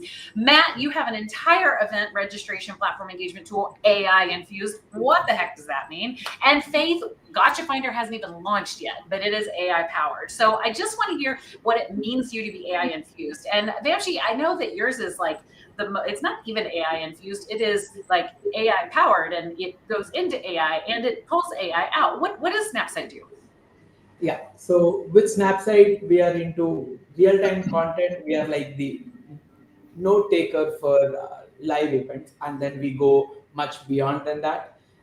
So we do live insights, and then the vision of Snapsite is to become a notebook LLM like you posted on your LinkedIn for live events. So I know that we've been using Snapsite here for the analytics behind. Like, what does it mean? What did we do? How did we get it there? What are we measuring? Okay. What we are doing is we are capturing every spoken word in here, and then we are doing a summary of that. So you get small little takeaways from every single session that you are doing. Okay. So if you go back, you'll be able to get your notes. And then for a large event, let's say IMEX America, there are 160 sessions. You'll not go through 160 summaries. That's where we produce a much more concise summary of 5-6 pages so that you will be able to get a very quick read. Okay, amazing. So for those of you that are watching, you can go into this platform, and if you look over on the main stage, I believe there's a QR code. So people can just check that QR code and get access to transcripts and updates and summaries and all of that from this event. Well, thank you so much for working with us and allowing us to pull you into this program. Peter, I want to chat with you about this because when we first talked to TK Events about using this virtual creator platform here, there wasn't AI naturally embedded, and there still isn't, right? And so this is an opportunity for you to take tools that are open and available to bring in things to enhance it, right? Tell me a little bit about this tool. Absolutely. So, I mean, first of all, we're super grateful to be hosting this hackathon. I think when we first built out this virtual studio, we wanted to just create a space where people could kind of share ideas, and just seeing all the technology, the creativity that you guys have brought, the community, everyone in the chat, just so many passionate, innovative event professionals. We're super grateful to be hosting this. So the platform itself was kind of developed out of necessity. We were doing a lot of virtual events just after the pandemic, and a lot of it required some deep technical work. So we've kind of created it as a demand to just kind of help event professionals create this experience without that deep technical work. So we're agnostic to many different third parties, registration systems, chats, different interactive tools. We have our exhibitor booths in the other room you can check out, document sharing. So we're really just looking to put that kind of creativity in the event planner's hands. Similar to vibe coding, it's not necessarily that, but just allowing you to embed all these different tools in the space, and obviously and prioritize some privacy first principles. So we don't host any of the personal data that's in the platform. It all goes through third-party vendors, and it really just allows the event planners to integrate whatever tools they want. And for instance, Snapsite, we had never worked with before, and they're in the platform today. So I think it's great. It's been a really nice kind of, it's almost like vanilla ice cream, it's this fantastic solid base, and then you can add sprinkles and chocolate sauce, and you can put all of these things in it. And we were able to use AI tools to make the backgrounds and to kind of change up the things that happened in there. So we really appreciate the opportunity to test and try out this tool. And we know that we'll be gathering some feedback to share with you as the product comes to market. Appreciate you. Thank you, Peter. Okay, so Dan Locke, you and I have been having some conversations for a while, and initially there wasn't a whole lot of AI behind this giving thing. We heard Dara and Natasha or somebody earlier in the program talking about giving and gifting. And Dan, you and I had been talking about your tool at Give, about how you can use gifting to book meetings. But now we're talking from an event perspective, how you can use Give to have conversations, get leads, and actually do something good for the world. But tell me a little bit about what the tool is first, and then how you're using AI now. Well, first of all, thank you so much for having me. I really appreciate it. This is a spectacular event. So Give helps turn generosity into growth. We are a modern gifting platform that replaces swag and expensive gifting vendors with something more meaningful, charitable donations. So with Give, an event marketer can offer to donate to a charity chosen by event attendees. So our product uses AI in a number of different ways, but to build landing pages through the use of a QR code, attendees can scan and they can schedule meetings with marketers or field teams at the same time that they choose charities from that page. I think what I loved, you and I talked about the opportunity of bringing this platform to like a live trade show and having somebody put their LinkedIn profile in and then letting AI explore their LinkedIn profile and then suggest what charities might align with their background. Is that able, you can do that virtually, you can do that in person? Yeah, so we're still testing, it's in beta, but our first of its kind charity predictor AI does exactly that. So a person can enter their LinkedIn URL into the tool, and it will run through an advanced algorithm that we're using, and it will match certain charities to keywords that are on that person's LinkedIn profile. And we're working on enhancing it so they can just enter their business email address, and it will be a lot easier. That's awesome. I really appreciate you being here with us today, and I cannot wait to leverage Give for the Club Ichi telethon that'll be coming up on December 5th. So everybody keep an eye out for that one. Thanks, Dan. Thank you. Matt, you and I have been talking for a while about attendee engagement and event engagement and meetings and networking and bringing people together. But tell me a little bit about Noonify. So just so everybody has some orientation as to what the actual platform does. Absolutely. So Noonify stands for Networks Unified, but we are event tech, so an event management platform really from beginning to end, from registration to ticketing to the event app itself, badge design, badge printing, and we do offer equipment and on-site support these days as well. So where does AI fit into that? Because I think originally, like months and maybe even a year ago now, IMEX, we were talking about like AI matchmaking. Is that something that you're doing in there? Yeah, so AI matchmaking is in there where we do have it. It can be a combination of what you want and AI. So it does use AI to kind of see, like, it'll read their profile to see how they're using the event app, and then you can match people together that way. But it also, you can set it up to where maybe only this group matches with that group. That way you can get like specific scenarios going so that, depending on the type of event that might be needed. That's awesome. So is AI being used, or can people use whatever you've got embedded to build out their actual event? Or where else do you see it inside there? Yes, well, there's actually quite a few places because we're continuing to come out with new features. But we do have like an attendee front desk, currently calling it Zuno, but it does act like Copilot. So it can answer, questions pre-registration about the event, after registration, during the actual event itself. So like, for example, you can say during like pre-registration, what can I expect from the event? It'll give you an answer there, or what type of people are attending this event. And then like during the event, maybe like, you want to ask about when a certain session is, or, where you can find a certain speaker at, kind of just different things like that. Just any data about the event that is present, you can easily get with just a question to the AI desk chatting. I love that. And I know, having used some tools that have this opportunity where you can load in basically the event Bible of everything that exists and have that automated ability to just answer those customer service questions so that the event professionals can focus on the being in person and the handling other things. I love that. Correct. Awesome. I'm going to come back to you again. Thank you, Matt. Faith, your product hasn't even launched yet, but when you told me what Gotcha Finder was, I was like, this is awesome. Tell us about it. Oh, we can't hear you. Unmute. Oh, remuted. Try again. Nope, that actually muted you. See, we still haven't solved the AI problem of muting and unmuting. Can you hear me now? There you are. Okay, yeah, I had to get out of Zoom. Okay, so here I am at the messy, homey headquarters of Gotcha Finder that I share with my kids and dogs. And we are so excited because, well, first of all, I'm just beyond excited to be with everybody in this fun club. It's just been amazing. And I did want to talk about you guys, though, because I'm concerned.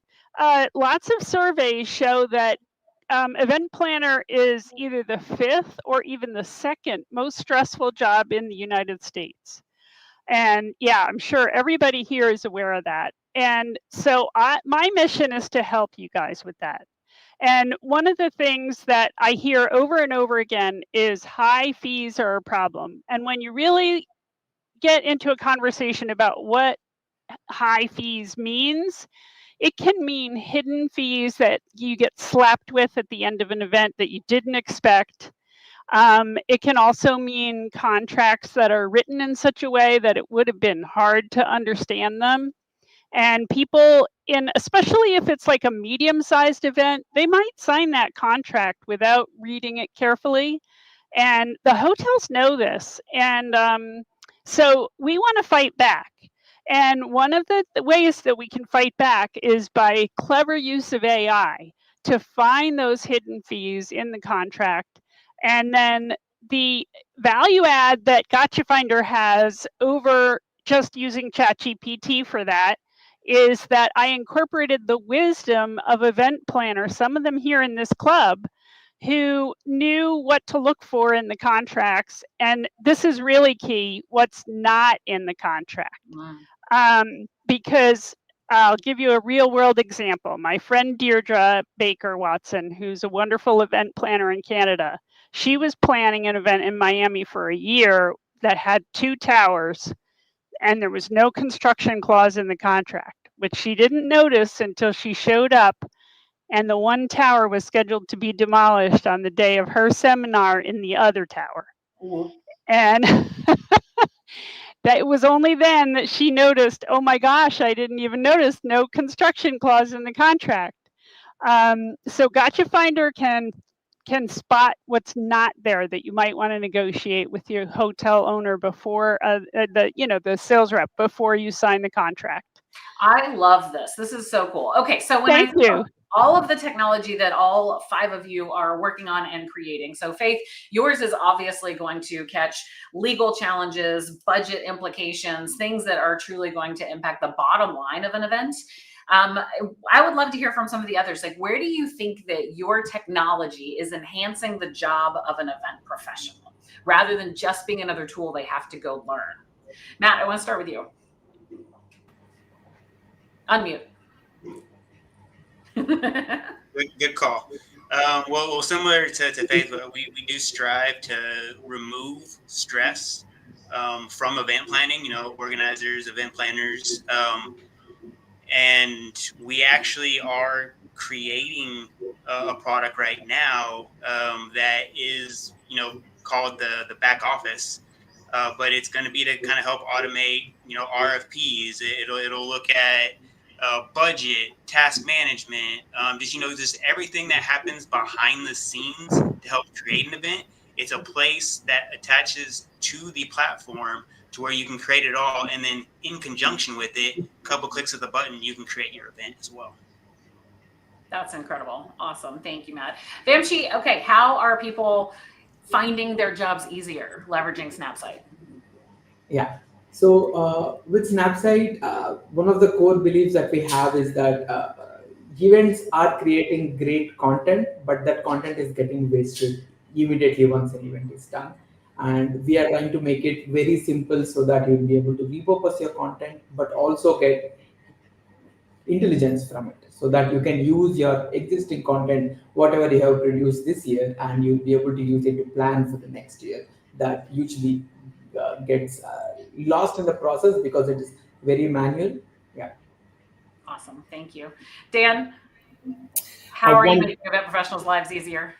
So one really cool way is by showing you're human. While our product uses AI, we like to say we're human first. So, and here's a great example of how you can use it at an event to make getting someone's contact information and even scheduling a meeting with them on the spot more seamless. You say something like, hey, did you know that less than 10% of people ever connect after they meet at a trade show or event?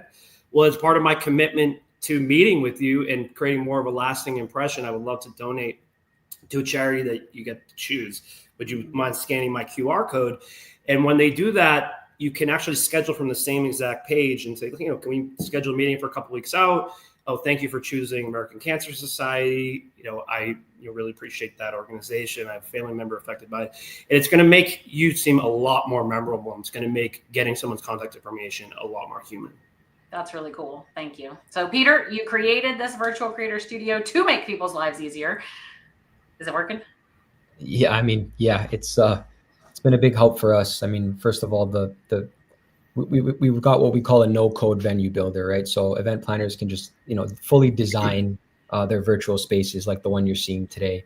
I do encourage everyone to have a look in the lobby, the expo hall, the resource room. All that was built without really needing any technical experience or any software developers. That's true. So, I can vouch for that.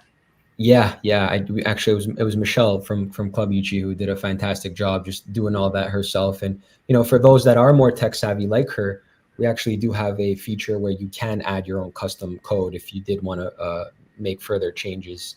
Not to mention, we do streamline our registration process. So we are partnered with a few registration platforms. So just by Peter, you can talk to Matt. Yeah, absolutely. As soon as I saw Noonify, I looked them up. Looked up the website. So super keen. We're really agnostic.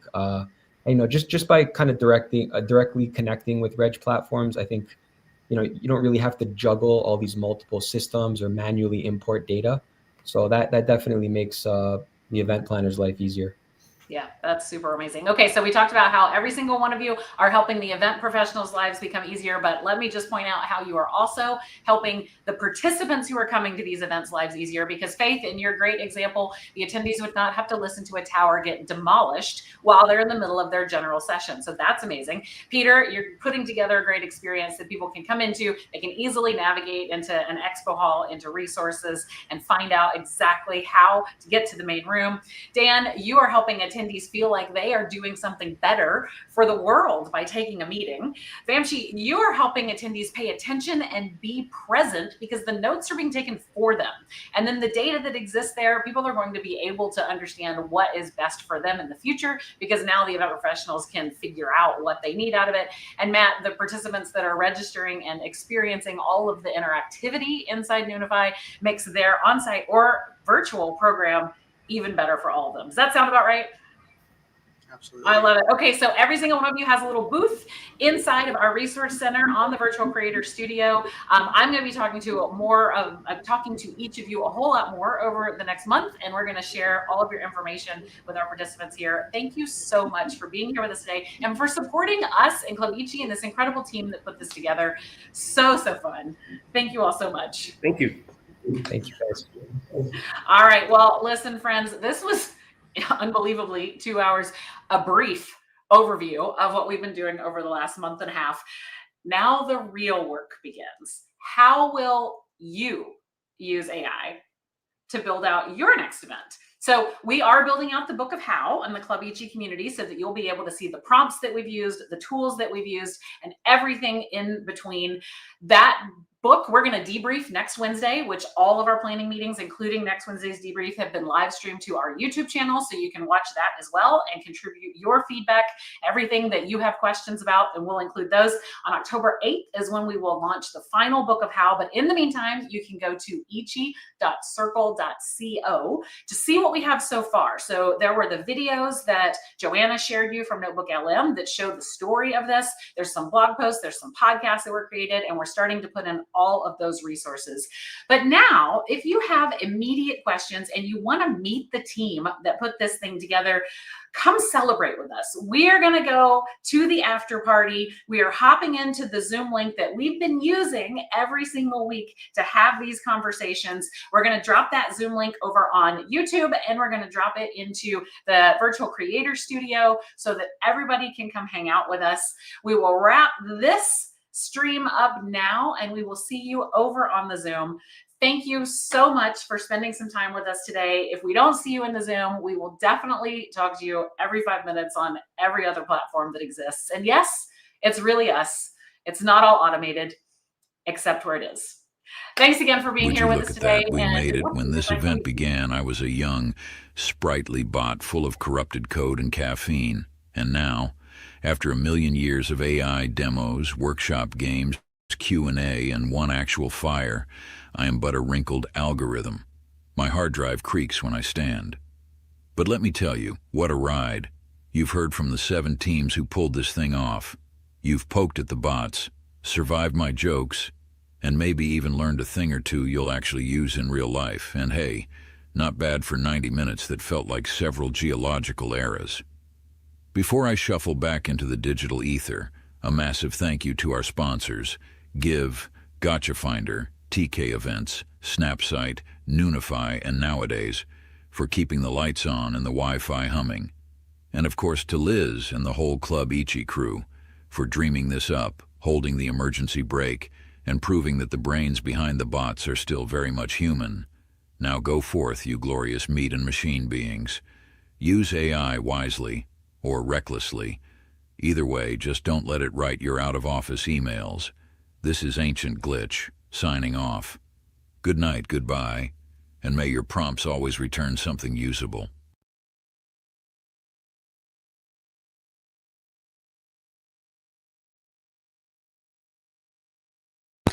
Liz, let's unmute. Thank you, everybody. I now have the mute problem. So we're going to see you all over in the Zoom if you want to hang out with us at the after party. The Virtual Creator Studio has the link. So does the YouTube channel, and we will see you in Zoom. Thanks, everyone. Moving fast, ways of thinking they just won't last. From high inquiries to corporations, they say I'm magic, that nobody knows. We are the real boss, bringing new techniques. Never nonsense, but you're less with a second class about. New blast, learning together, carry on. Distribution systems, smart brain mass, personal life schedules, no regrets. Chip out helping, just run away. Building a future celebration. We are the